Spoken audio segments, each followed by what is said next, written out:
Graça e paz, igreja. Louvado seja o nome do Senhor. Quero louvar a Deus pela vida de todos e aqueles que nos acompanham pelas redes sociais. Que o Senhor os abençoe, os guarde e faça resplandecer o seu rosto sobre todos vocês, e que Ele possa iluminar o entendimento de todos. Confesso que adorar o Senhor e pregar com a máscara é complicado, então hoje eu não vou usá-la. Estou numa distância segura de todos, não estamos usando os mesmos microfones, e vamos dar sequência. O título da nossa mensagem hoje é Aprendendo a ouvir a Deus no sofrimento.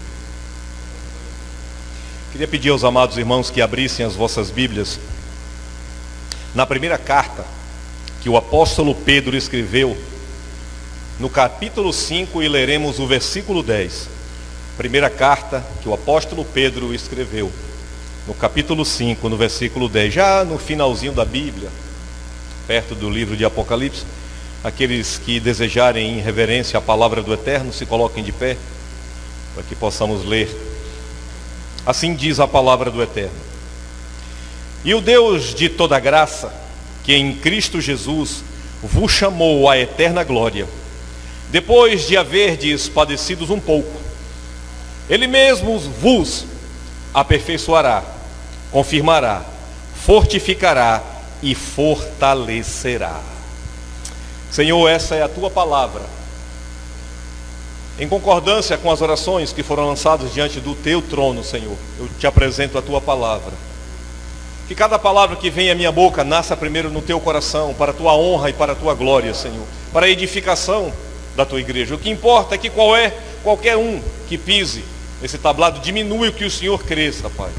Espírito Santo de Deus, coopere conosco, nos dê a iluminação necessária para que a Tua vontade se cumpra, para que essa porção possa ficar em nossos corações e possamos passar dias meditando nessa palavra, nos encontrando nesta palavra, para a transformação, Senhor, das nossas vidas, para que Tua graça verdadeiramente possa ser aplicada em nós, para que haja compreensão do Teu perdão, do Teu amor, da Tua misericórdia, Senhor, e daquilo que nos espera, Senhor, guardados pelo Senhor, que nós não fazemos nem a mínima, nem a vaga ideia da glória que tem guardada para nós, que está contida no Teu coração e nas verdades da Tua promessa, Senhor.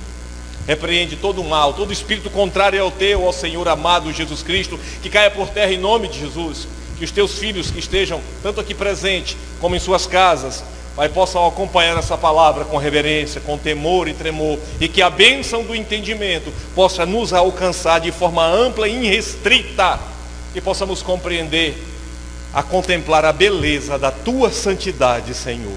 Em nome de Jesus, eu Te agradeço. Todas as vezes que manuseamos os manuscritos antigos, e esse aqui em especial, que é uma carta que é classificada dentro de um conceito teológico de carta universal. Universal porque ela não foi destinada a uma igreja específica, como temos como exemplo o apóstolo Paulo escrevendo à igreja de Corinto. Aí nós temos dentro do tomo, dentro do Novo Testamento, carta aos Coríntios, assim como Efésios, como aos Tessalonicenses, como a região da Galácia. Essa é uma carta universal. Significa que esta carta, ela continua sendo lida, sendo apresentada em todas as comunidades cristãs, em toda a igreja na face da terra, porque nós somos uma só igreja. Não existem várias igrejas, apesar de termos várias denominações, credos diferentes, às vezes doutrinas diferentes, mas existem mais coisas que nos unem do que nos separam, como por exemplo Jesus Cristo de Nazaré, Senhor e Salvador de todas as nossas vidas. Independente dos embates teológicos, dos questionamentos tolos que os homens gastam tempo desnecessariamente, nós temos um Senhor e um só Salvador, e essa carta é uma carta universal. Mas é de suma importância Quando nós nos deparamos, nos debruçamos em ler esta palavra, em estudar essa palavra, em compreender esta palavra, em aplicá-la às nossas vidas, na transformação, na regeneração que ela nos traz através do Espírito Santo de Deus, é saber o que nós estamos lendo, qual o contexto desse manuscrito. Ele é um manuscrito que ficou só para o passado? É um manuscrito que ele vai continuar valendo nos nossos dias? Qual o ensino, qual a aplicabilidade dessa palavra para nossas vidas? E hoje nós vamos descobrir que em um só versículo, uma grandeza, um tesouro incalculável de promessas que o Senhor fez para a sua igreja, para todos aqueles que se dobraram, para todos aqueles que se negaram, que negaram a si mesmo e aceitaram o perdão do Senhor, a verdade de Deus. Eu quero começar essa palavra dizendo que as pessoas serão condenadas não pelo pecado, mas porque rejeitaram o perdão do Senhor, contido nesta palavra, de forma clara e objetiva, e foi dado a nós, a igreja do Senhor. Essa palavra, essa carta foi escrita, segundo os historiadores, no ano 64, após o nascimento, após a morte, ressurreição e a glorificação do Senhor Jesus aos céus. No ano 64 foi quando essa palavra foi escrita. Essa palavra foi escrita num período de grande perseguição à igreja, de grande perseguição ao cristianismo, de muitos mártires, de muita dor, de muito sangue, da tentativa de um governo, de um império sob o cetro de Satanás, tentando calar a verdade do Senhor, tentando calar a cruz, tentando calar o perdão, tentando calar a misericórdia do Senhor. E muitos morreram nesse período. E essa carta ela foi escrita, diz os historiadores, na cidade de Roma, na capital do Império Romano. E o apóstolo Pedro estava nesta cidade quando ele escreve essa carta. Quando Pedro escreve essa carta, ele estava por volta de 69 anos de idade. Isso significa, desde quando ele conheceu a Jesus, um rude pescador. Um homem que outrora havia sido contado como um sicário.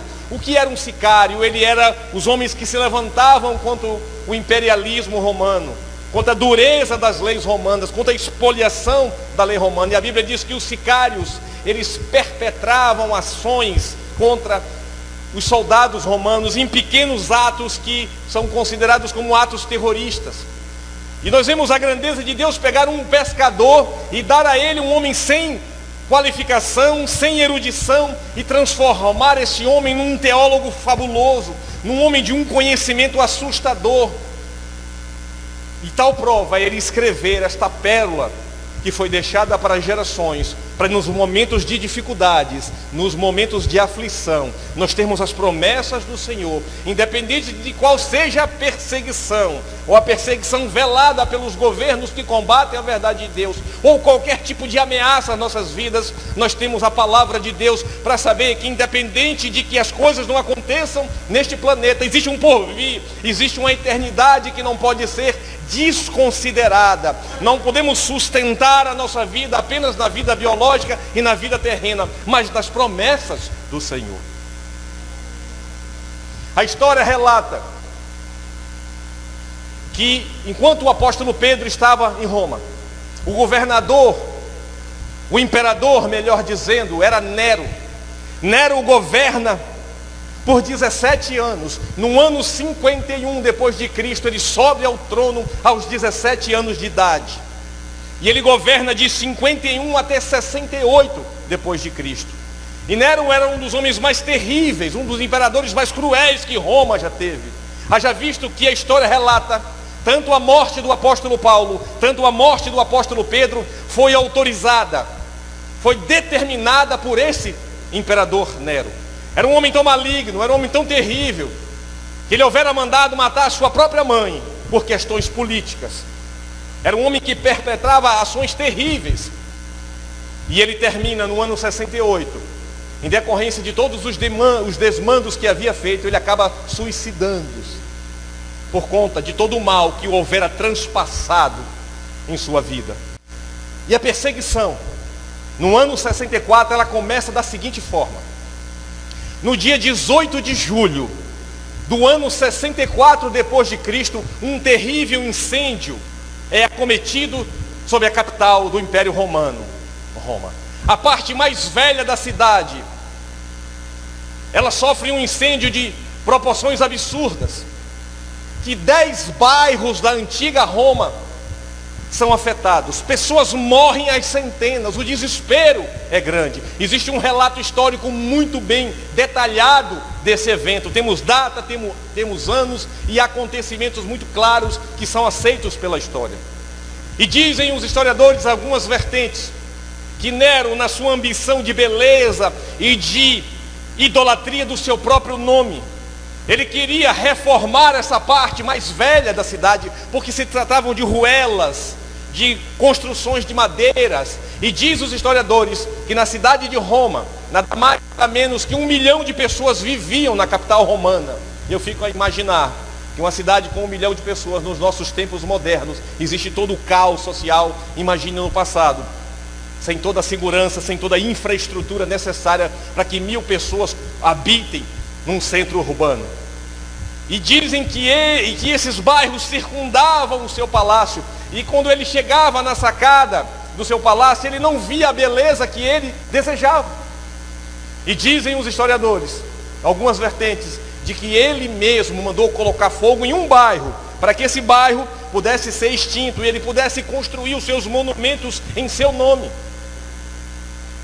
E ele queria batizar essa área de construção com o seu nome. Ele queria dar o nome de Nerode, mas o incêndio, ele tomou proporções absurdas. Em vez de um bairro, 10 bairros foram queimados. E Roma tinha um sistema de governo, que nós tínhamos um imperador, mas nós tínhamos um senado. Era uma espécie de uma democracia, mas havia um imperador. E o senado representava o povo. E alguém precisava ser culpado desse incêndio.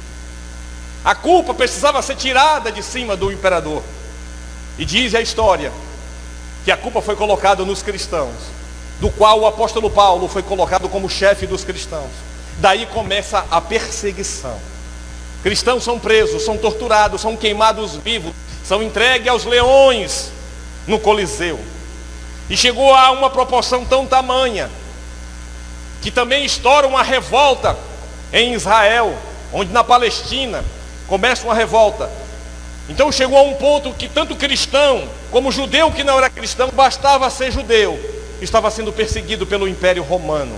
E é nesse contexto de perseguição, né, nesse contexto de dor, é nesse contexto onde você não podia aparecer e pregar o Evangelho e viver em comunidade, que o apóstolo Pedro, ele escreve essa carta, trazendo esperança para as pessoas, trazendo um alento de que ainda que as coisas não acontecessem da forma como nós desejássemos, como as pessoas desejavam naquela época, existia uma promessa gloriosa no Senhor. E eu quero destacar algumas palavras que contém nesse versículo 10, ele disse assim, de que o Deus de toda graça, talvez seja essa a palavra mais importante de nossas vidas. Essa é a palavra mais importante, é o tesouro mais precioso que nós temos. Porque o apóstolo Paulo, escrevendo aos Efésios, no capítulo 2, versículo 1, ele disse assim: ele vos concedeu a vida, estando vós mortos nas vossas transgressões e pecados. Essa tão famosa graça que as pessoas não sabem compreender, o favor imerecido de Deus, o perdão de pecados. Ele começa essa carta animando as pessoas e diz: a graça que em Cristo Jesus vos chamou, como nos chamou e continua chamando nos dias de hoje, ao perdão e à esperança de um porvir. Ainda que a sua vida esteja em chamas, ainda que toda a sua estrutura emocional ou material tenha sido queimado pela circunstância, Ele te chamou para a graça, para uma eternidade, para uma outra vida além dessa do sofrimento que contemplamos e sentimos e vimos todos os dias, os dramas sociais diante de nós. E Ele diz que a eterna glória, a glória do Senhor, aquilo que tem guardado para nós, aquilo que tem guardado para nós no reino de Deus, isso é real, é verdadeiro. Nós não podemos nos ater apenas às circunstâncias momentâneas, às circunstâncias atemporais. Nós estamos falando de um futuro glorioso. E esse era um momento de perseguição. Mas aqueles que servem ao Senhor, aqueles que confiam no Senhor, aqueles que sabem que Ele não tardará a sua promessa, ainda que a circunstância seja contrária, Ele reúne forças para se animar e animar aqueles que estão enfraquecidos e desesperados. E esse é um momento propício para a igreja de Deus dizer: existe uma graça, existe uma glória te aguardando, meu irmão, que não será o Covid ou qualquer outra circunstância que vai tirar isso de você. Eterna glória. O apóstolo Paulo era um homem extraordinário. Ele recebeu revelações tremendas. Ele escreve em 1 Coríntios 2,9: nem os olhos viram, nem os ouvidos ouviram, nem jamais penetrou o coração humano o que Deus tem preparado para aqueles que o amam.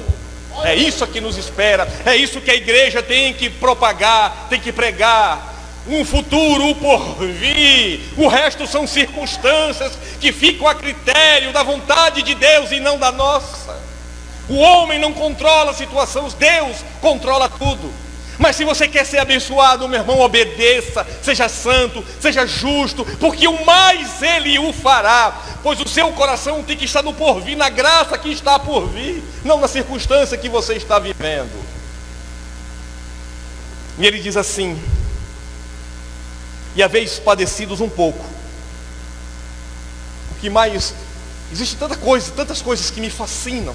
O caráter, na justiça, no coração do nosso Deus. Ele nunca mentiu para ninguém. Ele nunca disse assim: ó, quando vocês disseram não para mim junto com Adão no Éden, e logo depois vocês disseram sim para mim no jardim do Getsêmani, as coisas mudaram. As circunstâncias são outras. Todo o ambiente que eu criei de segurança para vocês, vocês destruíram. Por isso vocês vão ter que padecer.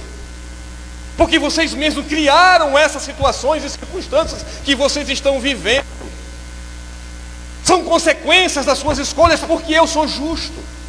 Mas ele diz assim, ó: tenho-vos dito isto, para que em mim tenhais paz. No mundo tereis aflições, mas tem de bom ânimo, eu venci o mundo.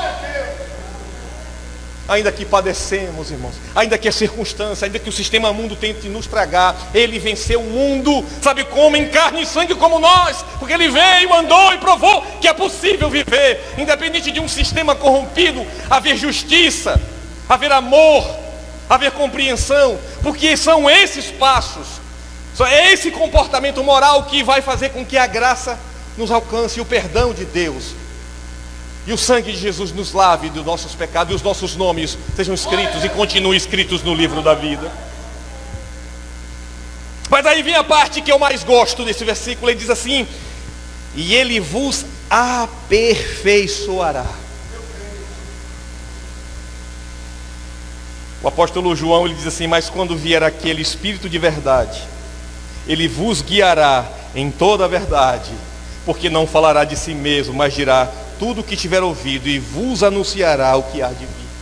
Esse mesmo Espírito que habita dentro de você, esse mesmo Espírito que está em nós nesse mundo, Ele vai nos aperfeiçoar. O que significa aperfeiçoar? Se vai aperfeiçoar, alguma coisa está imperfeita, alguma coisa está fora do lugar, alguma coisa está fora do eixo, fora do prumo, não há entendimento, há um caminho contrário. Ele vai nos mostrar a verdade. Ele vai nos dar equilíbrio para saber que eu não preciso concentrar toda a minha vida na terra, nem tampouco vou concentrar toda a minha vida no céu, e não vou me importar com a vida que o Senhor me deu para viver. Ele vai me dar o que? O equilíbrio, para eu saber dosar o meu sentimento, o meu desejo, os meus sonhos, os meus projetos, a minha energia, mas sabendo que tudo redunda nele, porque Ele é o autor e consumador da nossa vida e da nossa fé, e que o que nos espera é muito maior do que aquilo que os nossos olhos veem. E Ele está nos aperfeiçoando dia após dia, com conhecimento, com entendimento e com graça. Aquele que não quiser receber disso será negligente, porque o Senhor nunca se esquivou em momento algum da história em trazer luz e clareza através da sua palavra. Nós estamos falando de um período de perseguição. Nós estamos falando de um período de morte. Olha quanta coisa boa nós podemos enxergar no Senhor, independente das circunstâncias. E Pedro enxergou isso e escreveu isso com clareza. E essa carta varou os séculos 1956 anos depois. Deus continua consolando e trazendo esperança para a sua igreja e para a humanidade. Não temas, eu continuo sendo o mesmo Senhor. E eu enxugarei um dia toda lágrima e porei fim à dor, e porei fim à destruição. E não importa os escombros da sua vida, ainda que você morra, se você crê em mim, você viverá.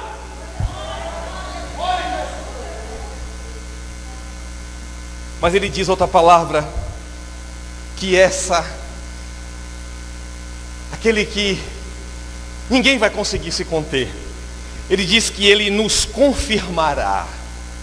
Ele mesmo disse isso em Mateus 10:32. Mateus relatou isso para a gente e disse assim: portanto, qualquer que me confessar diante dos homens, eu os confessarei diante de meu Pai que está no céu. Ele vai nos confirmar diante de Deus. É minha serva, tem a minha marca, tem o meu espírito, viveu em justiça, aplicou a fé, me amou de todo o coração, de todo o entendimento, de todos os seus recursos, não me negou nada. Ele vai nos confirmar diante do Pai, e esse é o momento mais glorioso de nossas vidas, onde nós vamos poder adorá-lo, onde nós vamos poder ver com os nossos próprios olhos. Ele vai nos confirmar, porque nós o confirmamos e o aceitamos diante dos homens, e nós nos mantemos inabalados em nossa fé, independente de circunstâncias ou ameaças que venham acabar com a nossa carne, porque o nosso espírito, a nossa alma, ela pertence ao Senhor, e nós somos eternos nele. Aleluia. Ele diz também que ele nos fortificará.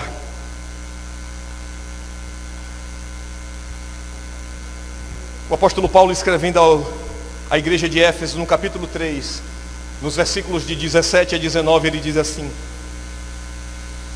para que Cristo habite pela fé nos vossos corações, a fim de, estando arraigados, a palavra significa profundos, raiz profundas, e fundados em amor, podereis perfeitamente compreender com todos os santos qual seja a largura, o comprimento, a altura e a profundidade, e conhecer o amor de Cristo que excede todo o entendimento. Quando fala de fortificará, a primeira coisa que nós vamos tentar atender, sem compreender, e que será uma fortaleza para ameaças de fora para dentro. Não, irmãos, as ameaças são de dentro para fora. Nós somos os nossos piores inimigos. Ele vai nos fortalecer de dentro para fora. Ele vai te dar entendimento da graça, ele vai te dar entendimento do perdão, ele vai te dar entendimento do que é pecado, ele vai te dar entendimento que ele é juiz, que ele tem a soberania e a supremacia de julgar. Ele vai te dar entendimento que você precisa de viver em justiça, que você precisa ser transformado. Ele vai proteger você de você mesmo, porque nós somos o grande inimigo de nós mesmos.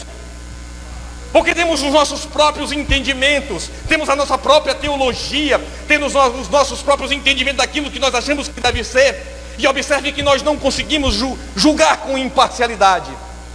Sempre vamos culpar a Deus por algumas circunstâncias das quais nós não aceitamos e não compreendemos e não desejamos. Ele vai nos fortalecer de dentro para fora. Ele vai criar em nós muros espirituais para nos proteger de uma mente corrompida, de uma carne corrompida, de uma concupiscência. E nós não conseguimos controlar sem a presença do Espírito dele e sem um controle desta palavra para nos guiar. Aí porque nós só enxergamos de forma tridimensional, enxergamos a largura, a profundidade e a altura, mas ele não.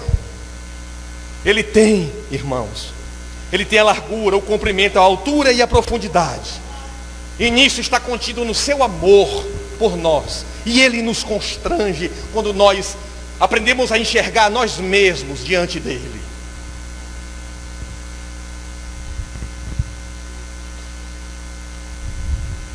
E como se tudo isso não bastasse, ele apresenta todas essas promessas gloriosas que estão nos aguardando, e muitas delas se materializam dia após dia em nossas vidas, a cada novo entendimento, a cada novo crescimento, a cada novo ato de justiça, a cada nova vida que nós abençoamos através das nossas isso se cumpre, mas ele diz aqui, nos versículos de 9 a 10, Pedro diz assim: mas vocês são povo escolhido, os sacerdotes do rei, a nação completamente dedicada a Deus, povo que pertence a Ele. Vocês foram escolhidos para anunciar os atos poderosos de Deus, que o chamou da escuridão para a sua maravilhosa luz. Antes vocês não eram o povo de Deus, mas agora são seu povo. Antes não conheciam a misericórdia de Deus, mas agora já receberam a sua misericórdia. O grande problema, irmãos, de todas as gerações, não é uma circunstância nossa. Nós não entendemos que a palavra de Deus, ela nos ensina a mais ouvir do que ver. A mais ouvir do que ver. Porque nós queremos ver. Nós queremos ver as nossas vontades sendo materializadas nas coisas que achamos que nós devemos ter e receber. Nós queremos ter o nível, o padrão de vida que achamos que merecemos ter. Nós queremos ver. Mas nós não queremos ouvir. Ouvir dá trabalho. Ouvir, ele nos machuca. Ouvir nos confronta. Ouvir nos faz mudar de direção. Mas nós estamos preocupados em ver. Nós queremos ver Deus agir. Ouço isso constantemente. Eu quero ver Deus agir. Mas nós não paramos para ouvir Deus. É uma raridade se dizer isso hoje, pois toda a Bíblia diz que nós devemos ouvir a Deus. Ouvir a Deus, ouvir a Deus. Porque as grandes promessas, irmãos, estão por vir. Porque os nossos olhos não podem ver ainda a glória de Deus totalmente revelada a nós. Porque toda a estrutura do homem foi corrompida. E Deus não habita onde há corrupção e pecado. Ainda que o pecado seja um acidente em nossas vidas, nós vivemos uma circunstância de pecado. E nós queremos ver, mas nós não queremos ouvir a Deus. Quantas vezes nós oramos e descarregamos diante de Deus, como se fosse apenas um monólogo. É eu que falo e é eu que respondo por Deus. Você já parou para orar a Deus, fechar os seus olhos e dar alguns minutos e segundos para esperar a Deus para falar com você? E Deus fala, irmãos, fala sim. Quando Ele muda o seu pensamento, quando Ele muda o seu entendimento, quando Ele põe justiça na sua vida, quando Ele põe misericórdia na sua vida, quando Ele lhe dá condições de entender as realidades e aceitar que aquele momento que você está vivendo é algo pedagógico para a sua vida, é algo necessário para que você seja transformado, para que você seja aperfeiçoado, para que você seja fortificado, para que você seja confirmado diante do Senhor.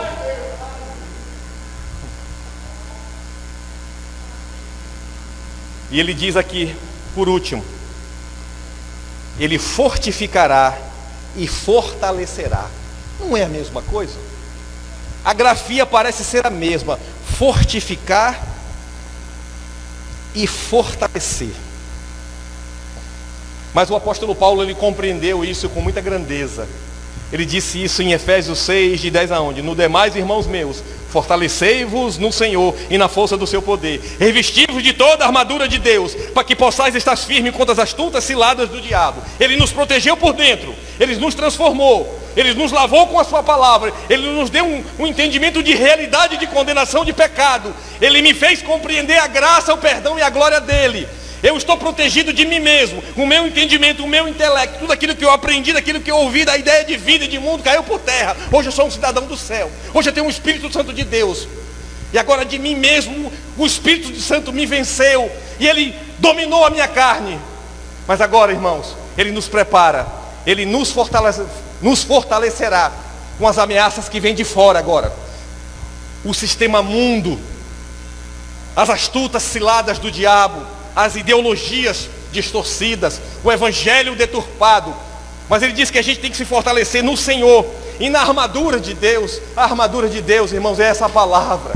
A armadura de Deus é essa palavra, pelas quais nós vivemos. E aí, quando Ele nos fortalece desta forma. Agora é a hora de ir para a luta, de proteger aqueles que ainda são frágeis, porque outrora nós vivíamos nesta condição, e hoje nós temos um entendimento que o que o mundo mais precisa é a graça de Deus, é o perdão de Deus. Não é nada de projeto, porque Jesus, quando veio à terra, ele não veio cumprir a agenda humana, ele não veio mudar a circunstância política, ele veio nos libertar de nós mesmos, do pecado, da justiça e do juízo, e de nos proteger desse sistema mundo que foi criado por causa da queda e do pecado. Isso significa, e ele nos fortalecerá.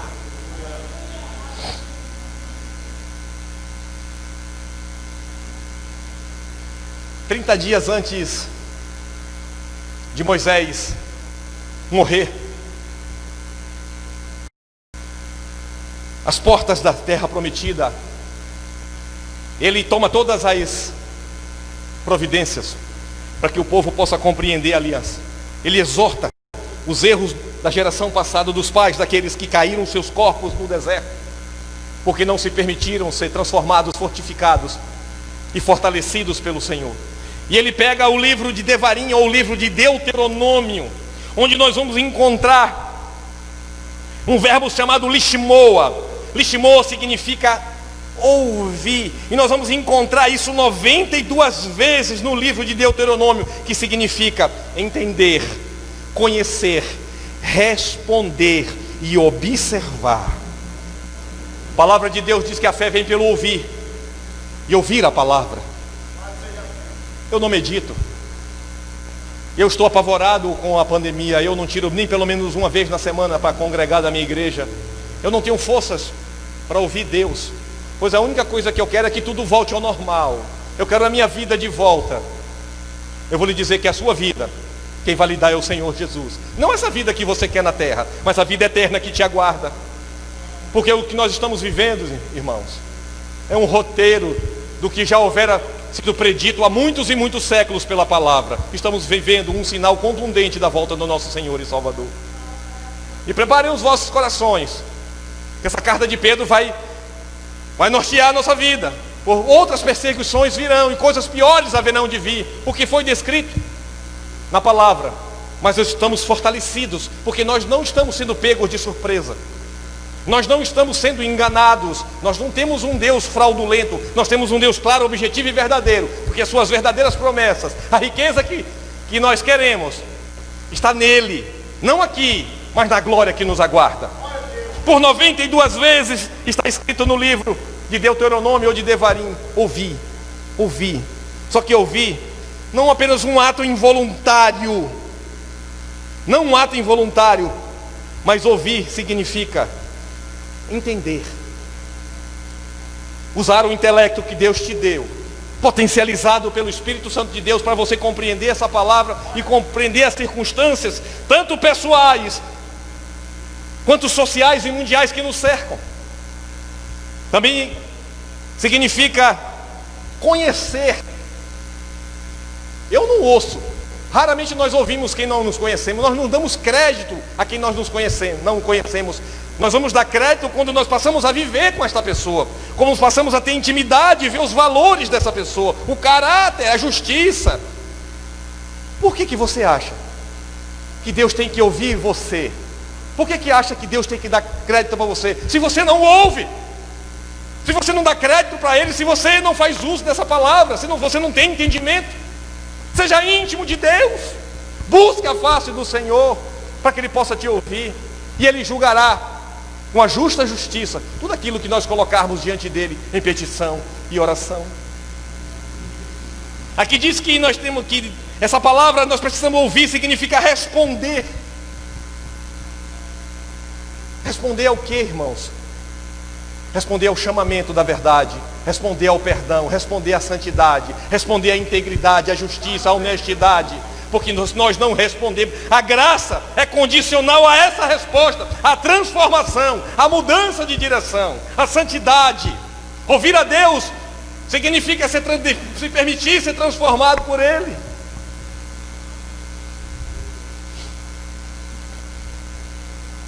E diz que é observar.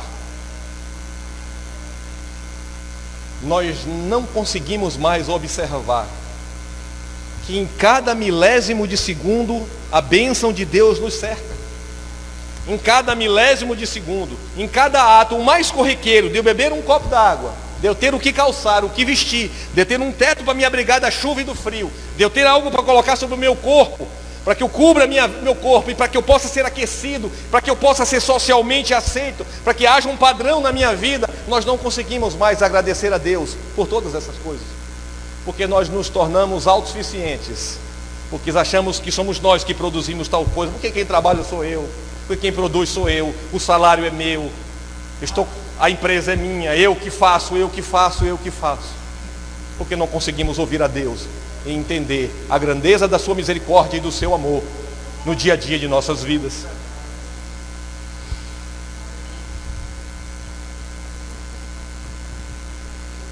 Todos nós aqui já vivemos situações quando nós oramos e Deus intervém imediatamente. Quem não tem um testemunho para contar de que nós, numa situação de desespero, uma situação de perigo, de necessidade, nós oramos com sinceridade, com verdade, e Deus, Ele interviu imediatamente? Todos nós temos um testemunho. Outras vezes Ele interviu de forma parcial, mais lenta, e a gente demorou um pouco para entender, mas lá na frente a gente compreendeu que foi necessária a intervenção de Deus aos poucos, e não de forma direta e objetiva como nós desejamos. Outras vezes Ele não interviu, outras vezes Ele disse assim: vai, se tu quer, vai. Aí nós aprendemos lá na frente que aquilo que nós havíamos colocado em oração não era o ideal para nossas vidas, que nos ia nos desviar em algum momento da verdade de Deus, e Ele não respondeu. Nós chamamos isso da jornada de Deus no sofrimento humano. Uma coisa eu vou dizer: independente dele ter respondido a oração de forma imediata, de forma gradativa, ou não ter respondido, uma coisa você jamais vai poder afirmar: que Ele não estava com você. Ele esteve sempre com você, Ele está sempre conosco. Observe quando você se desviou do caminho, quantos anos você ficou longe de Deus. Ele não desistiu de você, nós desistimos dele. Quantos já apostataram da fé e depois voltaram como um filho pródigo e refizeram a sua aliança? Quantos anos Deus pacientemente te esperou, meu irmão e minha irmã, para que você não consegue enxergar a grandeza da misericórdia de Deus? Que são nos momentos de dificuldade e de tribulação é que nós aprendemos, é que nós amadurecemos no Senhor. Porque temos uma tendência, irmãos, a relaxar na zona de conforto.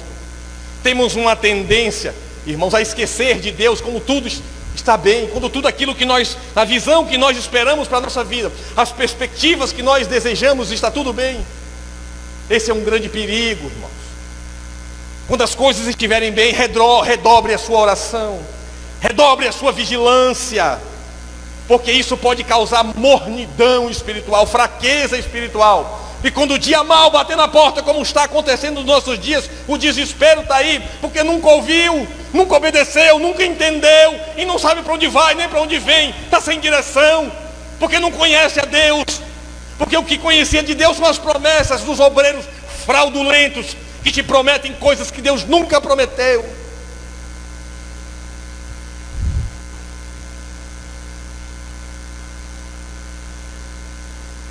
Nós não temos a mínima ideia de como o nosso pensamento ele foi moldado e construído ao longo dos séculos.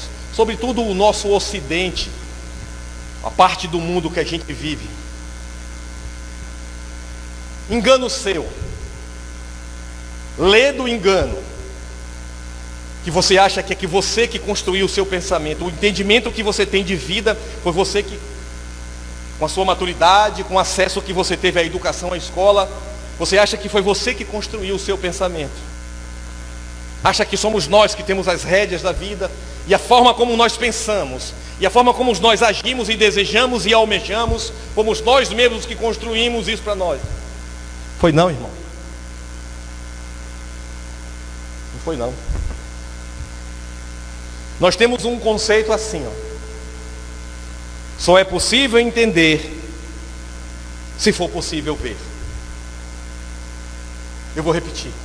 Só é possível entender se for possível ver.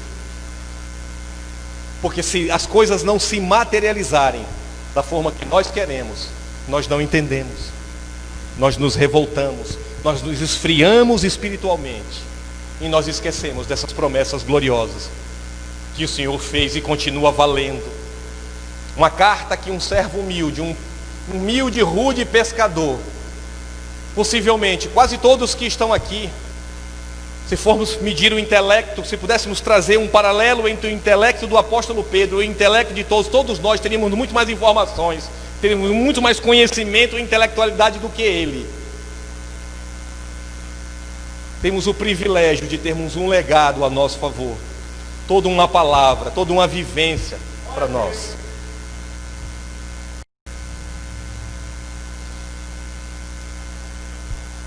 Existe um pensamento, irmão, que moldou o pensamento humano.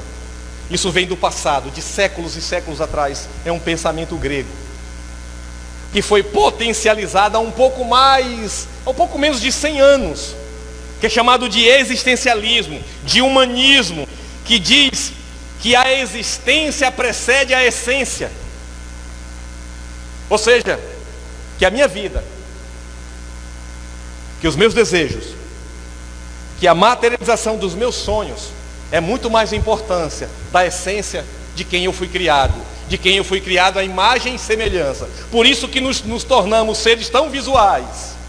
Nós estamos falando de um conceito, irmãos, filosófico, chamado existencialismo.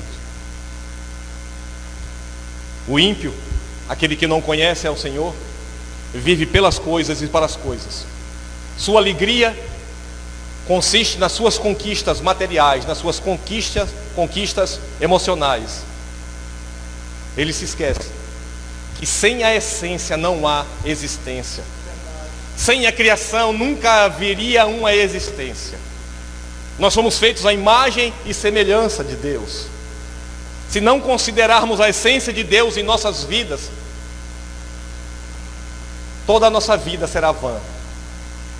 Observe que, à medida que a gente vai conquistando as coisas, a gente imprime tanta força, tanta energia, e pela misericórdia de Deus, muitas conquistas nos são permitidas. Mas pouco tempo depois, aquela coisa não tem mais sentido e voltamos ao mesmo vazio existencial de antes. Porque nós consideramos só a existência, mas não a essência de Deus.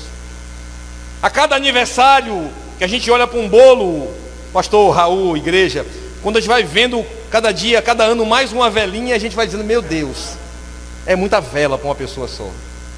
É muito ano que eu já vivi. Aí quando nós paramos para fazer uma reflexão, nos poucos momentos de lucidez que ainda nos restam, aí nós entramos em crises existenciais, entramos em depressões.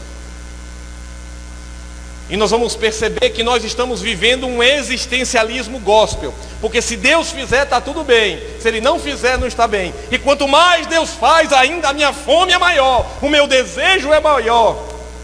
Porque a minha vida não está pautada na esperança da glória. A minha vida não está pautada nas promessas futuras do porvir da glória de Deus. Porque a minha vida é mais existencialista na carne do que no espírito. E eu vivo um existencialismo gospel. Eu me esqueço que sem a essência de Deus eu não terei paz. Você pode ter a conquista que você quiser, meu irmão. Você pode chegar no topo do mundo. Você pode ser o maior em qualquer área da sua vida, mas vai chegar um momento que o vazio existencial, ele virá. Porque existe um buraco dentro do homem. E esse buraco é o tamanho da essência de Deus, da verdade de Deus, do Espírito Santo de Deus. Por que pessoas tão abastadas dão cabo da vida? Pessoas cercadas, paparicadas, tem tudo no estalar de dedos, vivem como reis, tem tudo e ainda assim dão cabo da vida. E a psicologia não explica. Os remédios, a psiquiatria não resolve, porque falta a essência de Deus na vida das pessoas. Porque falta a verdade de Deus, de que Deus é uma realidade, é a maior verdade universal da história, não tem como mudar isso. Nós fomos moldados como a ciência, porque a ciência ela só pode comprovar aquilo que é analisado e visto. A psicologia tem que ser vista, tudo na ciência tem que ser visto e comprovado. Aí nós temos que ver para crer. Tem coisas que você não vai ver, mas isso não significa que elas não existam. Não significa que um dia elas vão se materializar para toda a raça humana. Como, por exemplo, o juízo de Deus diante da negação dele como Senhor e Salvador. Um dia a humanidade vai lamentar profundamente ter vivido um existencialismo, achar que o homem, que a vida terrena é o centro de todas as coisas. A humanidade lamentará profundamente ter renegado o Espírito Santo de Deus. A humanidade lamentará profundamente por toda a eternidade ter rejeitado o perdão de Deus, as verdades de Deus e todos esses tesouros que são contidos nessa palavra, que foram escritas como um testamento, porque não se faz um testamento se não há algo a receber no futuro. Não se faz um testamento se não há algo a se herdar. E o tesouro maior que nós vamos herdar é a vida eterna que está em Cristo Jesus. Ele é o nosso testamenteiro. Ele é aquele que prometeu essas coisas gloriosas. Mas nós estamos deixando essas coisas morrerem dentro da igreja. Nós não nos alegramos mais quando falamos de vida eterna, mas nós nos alegramos com um emprego novo, com um carro novo, com a casa nova, com um relacionamento novo. Aí eu te pergunto, onde está a essência de Deus? Deus quer nos abençoar? Quer, mas isso não é o fim da nossa fé. Qual é o final da sua vida, meu irmão? Qual é o final? Qual é a essência da sua vida, igreja? Está nas promessas de Deus do porvir? Ou naquilo que você espera de Deus na terra? Isso não é cristianismo, isso é existencialismo. Porque quando a gente vive esse existencialismo, não há compromisso com santidade, não há compromisso com misericórdia, não há compromisso com razão, com justiça, com amar, com dividir, porque nós queremos acumular, porque eu só acredito quando eu vejo. Ouvir só para mim não basta, porque o importante é agora. O importante é satisfazer o meu desejo presente, porque o futuro eu não me importo, porque eu estou anestesiado por esse existencialismo que tem sido pregado no mundo, e pasmem, dentro da igreja do Senhor, que veio pregar essência, para que haja uma existência na eternidade, não só aqui na terra.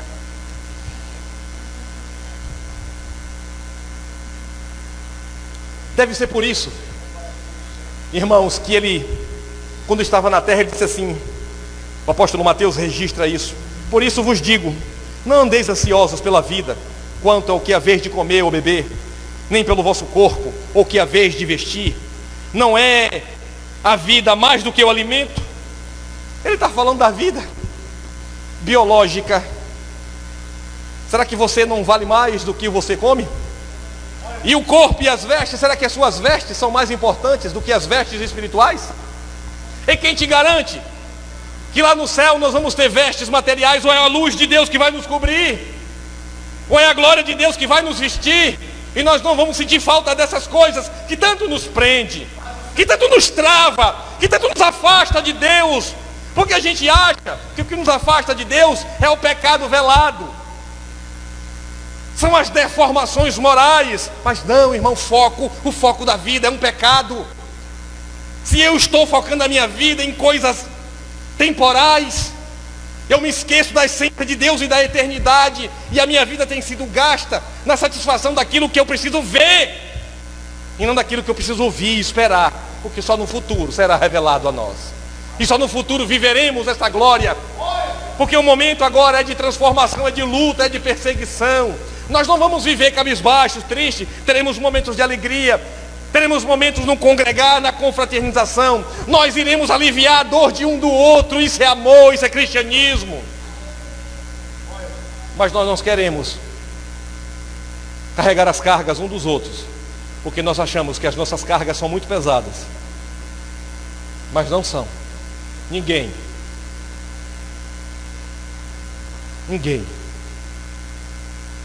vive uma dificuldade tão grande que não consiga amar.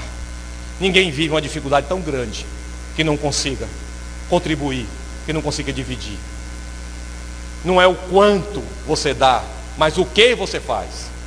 Eu quero te dizer, quando o Senhor, Ele ensina a parábola do trabalhador na vinha, e ele faz que várias horas os trabalhadores foram, umas 6, outras ao meio-dia, outras às 3 e outras às 5 da tarde, e no final do dia o Senhor foi pagar aqueles trabalhadores, e cada um recebeu a mesma dracma.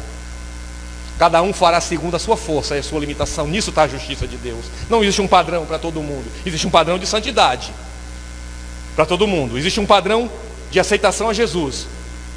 Mas o que você vai fazer com seu existencialismo, aí é com você. Para que você pegue a sua vida e a transforme na essência de Deus.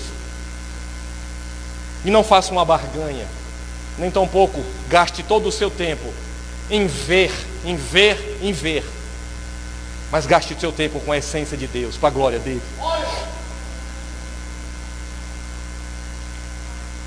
Mas como que eu vou descarregar todo esse desejo, toda essa cultura que foi colocado dentro de mim, que eu preciso vencer, que eu preciso ter, que eu preciso não só usufruir, mas eu preciso mostrar para as pessoas que eu tenho, que eu venci? Por que eu não consigo chegar para os meus amigos e me mostrar como eu sou? Porque eu vejo eles prosperarem e eu não. Teve um salmista que quase, por muito pouco, ele não desceu às profundezas da terra, quando ele olhou e viu os ímpios prosperarem, e ele sentiu inveja. Nós temos vergonha de nos apresentar para os nossos amigos, porque nós vivemos com eles, crescemos com eles, sonhamos juntos. Uns conquistaram e outros não conquistaram. E eu quero sempre me impor quando eu encontro essas pessoas. Eu quero mostrar algo que eu não sou. Porque em vez de mostrar você não mostra Deus na sua vida? Porque você não o confronta, assim como Deus está te confrontando hoje à noite? Tenha certeza que esse vazio que está dentro de você vai ser preenchido. Mas nós não queremos que Deus abra um divã nas igrejas e jogue a gente, e jogue o nosso nome, e aponte o nosso existencialismo de só acreditar naquilo que vê e não esperar pelo porvir. As pessoas têm que conhecer você pela sua integridade, independente de quem você seja ou venha a ter, para que ele possa dizer: eis aqui, como ele disse para Pedro, eis aqui alguém que não tem dolo, alguém que não tem culpa, alguém que procura viver a palavra. Mas como eu vou aliviar todo esse lixo existencialista que foi colocado em mim, desde quando essa cultura começou a vir na terra? Porque isso é o sistema mundo, isso é o mundo que o Senhor fala. Uma das características do mundo é nos envolver numa busca cega para ter, e não vai sobrar tempo para ouvir ao Senhor, para ter intimidade com Deus. Não vai sobrar tempo para glorificá-lo em todas as circunstâncias. Não vai sobrar tempo para que a minha vida tenha um propósito, porque eu quero ter, porque eu quero ter segurança para mim, para minha família, porque eu quero ter para mostrar para as pessoas que eu consegui, que eu sou um vencedor. Mas mais que vencedor em Cristo Jesus, eu tenho visto poucas pessoas falarem, pastor e Raul, mais que vencedores em Cristo Jesus, estou vendo muito poucas pessoas se orgulharem da salvação. As pessoas, o livro de contabilidade tem tido mais peso do que o livro da vida. O extrato bancário tem tido muito mais validade do que o livro da vida. Os tesouros materiais têm mais peso no existencialismo humano do que os tesouros espirituais que são acumulados lá. Mas você não vai poder ver. Você vai poder ouvir. Ouvir de quem? Do próprio Deus. Não acumulei tesouro na terra, mas acumulei tesouro no céu. É o que ele diz. Ninguém está mandando você ter uma vida medíocre, meu irmão. Não é isso. Ninguém está falando você em voto de pobreza. Isso é uma doutrina errônea. Não é isso que Deus quer para você. Ele quer te dar o melhor dessa terra, mas isso não é Deus. Isso é existencialismo humano e não Deus. Mas como eu vou aliviar isso? Eu estou terminando, irmão. Como eu vou aliviar isso tudo? Eu aprendi desde quando eu fui preparado na minha escola, na minha família, eu vi diferente. Que toda a energia da minha vida tinha sido para eu me firmar socialmente e ter um equilíbrio financeiro para eu poder ter conforto e poder ter as coisas que eu quero. Como é que eu tiro isso? Olha só o que foi que o Senhor botou na boca do apóstolo Paulo e escreveu à igreja de Filipe, em Filipenses 4, de 6 a 7. Não andeis ansiosos por coisa alguma. Coisa alguma aqui, nós estamos falando de algo absoluto. Antes tudo sejam os vossos pedidos conhecidos diante de Deus pela oração e súplica, com ações de graça. E paz de Deus, que excede todo o entendimento, guardará os vossos corações e os vossos pensamentos em Cristo Jesus. Se você começar a agradecer a Deus pela sua realidade e procurar viver uma vida de santidade e deixar Deus cuidar da sua vida existencial, com certeza a essência de Deus vai trazer uma paz que excede o entendimento. Vai trazer uma paz, porque o mundo diz que você precisa ver para crer. E com Jesus não. Você precisa ouvir, porque Ele vai fazer. Mas se você quer tomar a dianteira e fazer, o que vai sobrar mais para Ele fazer? Porque Ele não vai apoiar os seus projetos terrenos, dos quais vai te afastar dele. Porque ao contrário de nós, ao contrário da humanidade, Ele entende muito mais o risco que nós corremos sem Ele do que nós mesmos. Se a humanidade pudesse compreender o risco que corre sem o perdão de Jesus, se a humanidade, se a igreja pudesse compreender o risco que se corre dentro dos templos, das congregações, sem um foco necessário do reino de Deus, tendo apenas um foco materialista naquilo que a gente pode ver e usufruir na terra, se você soubesse que isso condena, que isso leva as pessoas para o inferno, nós mudaríamos de direção e passaríamos a ter a essência de Deus, além da existência que nós tanto nos inquieta, tanto nos tira o sono, quando as coisas não acontecem quando a gente quer, quando não cumprimos os objetivos que os homens... Nós não conseguimos compreender que Deus está no controle de todas as coisas, que nós não podemos acrescentar um côvado, um minuto, um segundo ao dia e os acontecimentos, mas se nós nos entregarmos a ouvir o que Deus tem para nos falar, Ele ao seu tempo Ele vai nos exaltar. Mas antes nós precisamos nos humilhar diante dele e reconhecer que o cristianismo que eu vivo é um cristianismo existencialista. Aquilo que o mundo faz veladamente, eu quero que Deus faça para mim o que o mundo faz, porque eu quero que Ele realize, eu quero que Ele concretize os meus sonhos, eu quero aquilo que eu quero. Eu já falei para Jeová, quantas vezes eu ouço essa sandice, eu já disse para o Senhor que eu quero assim, assim, assim.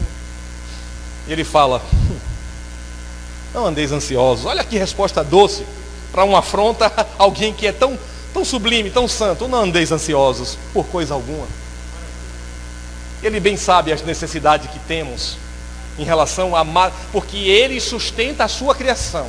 Porque Ele usa um exemplo que parece estar tão longe da realidade, porque nós estamos tão cegos. Ele fala assim: ó, tem algum passarinho que trabalha? Tem algum animal que trabalha? Tem algum animal que está contratado, tem FGTS, tem garantias trabalhistas? Ele vai dizer: falta algum alimento para a minha criação? Não são vocês mais importantes do que estes? Não é você mais importante daquilo que materialmente você deseja? Será que a cruz não te diz nada? Será que aquele sacrifício foi um ato isolado da história da crueldade de um tempo de barbárie dos homens de um governo imperialista que matou um santo homem que era profeta, que como crucificou todos os outros? Você acha que a crucificação de Jesus se compara às outras crucificações? Você acha mesmo que a morte de Jesus é mais uma morte que foi contada na história da barbárie da humanidade? Você acha verdadeiramente que o sacrifício do Cordeiro de Deus que tirou o pecado do mundo é algo que deve ser considerado como algo histórico apenas? Se você compreendesse, irmãos, a cruz, se você compreendesse o tamanho do sacrifício que Ele fez por nós, porque nós não queremos abrir mão de nós mesmos. E olha, abrir mão do que está errado. Imagine Ele que abriu mão da sua glória, da sua justiça, da sua verdade, daquele que é inquestionável, daquele que nunca houve, não há nem nunca haverá ninguém igual a Ele. Mas Ele abriu mão de todo o seu apogeu na glória. Sabe para quê? para tirar o existencialismo de dentro de você, para tirar o mundo de dentro de você, para tirar todas essas ideias errôneas que você tem do Evangelho, para tirar você dessa ignorância que você vive, para tirar você dessa cegueira por conquistar as coisas desse mundo e não conquistar as coisas do porvir, para tirar você da cegueira que não faz você compreender os tesouros espirituais que te aguardam, para tirar você de todos esses rótulos, desses locais que mentem, que deturpam a verdade de Deus, que tentam enfraquecer o Evangelho, que tentam enfraquecer a graça e o perdão de Deus.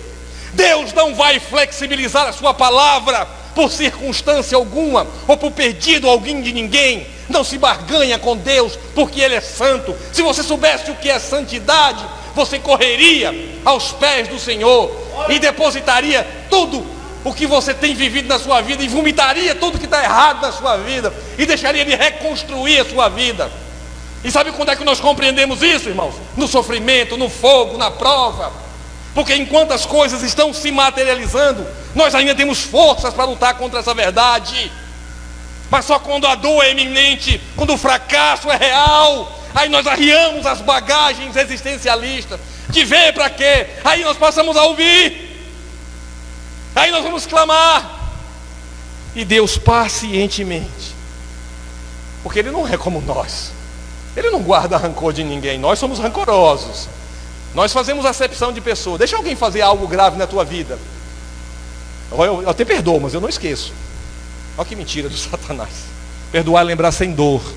Deus lembra sem dor da sua ingratidão. Por isso Ele morreu na cruz por você.